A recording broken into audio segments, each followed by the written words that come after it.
کوئی عین روشن نہ تھی کہ جب تک نور مصطفیٰ نہ تھا.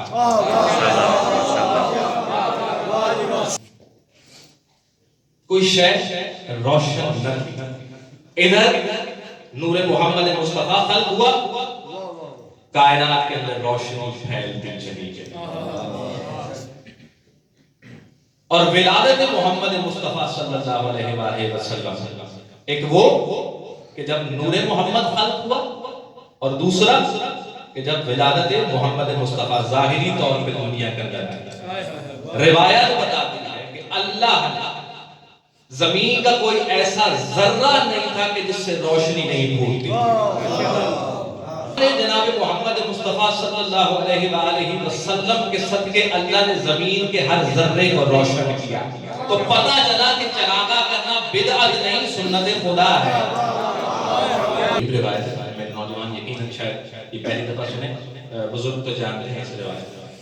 بہار کی روایت ہے کہ شیاطین کو پہلے آسمانوں تک رسائی دی جاتی ہے.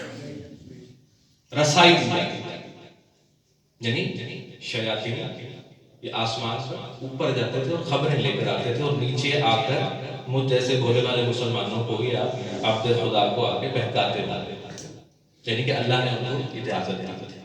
شیاطین آسمان کو سفر کرتے ہیں.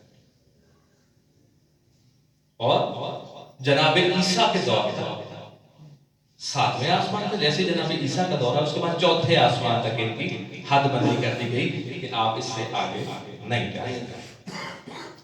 تاریخ بتاتی ہے، بہار بتاتی ہے کہ جب وجود محمد مصطفیٰ صلی اللہ علیہ وآلہ وسلم دنیا میں ظاہری طور پر آیا، اللہ نے شیاطین کی آمد کو روک دیا. جب شیطان نے دیکھا کہ جبرائیل کا جو اس وقت انداز ہے کچھ بدلا ہوا ہے، کہتے جیسے وہ قریب ہوئے تو جبرائیل نے کہا کہ بس آج سے تمہارا یہاں پر آنا ختم ہے، آج کے بعد تم اس سے آگے نہیں جا سکتے. یہ جو میں نے اتنی لمبی بات کی ہے صرف ایک جملے کے لیے کی ہے، وہ جملہ بھی آپ کو دیتا ہوں، اور یہ میرا نہیں، شیطان کا جملہ ہے. کہتے کہ جب جبرائیل نے کہا نا کہ بس آج کے بعد آپ آگے جانا منع ہے، تو کہتے ایک لمحے کے توقف کے بغیر شیطان کہتا ہے کیا وہ آ گیا؟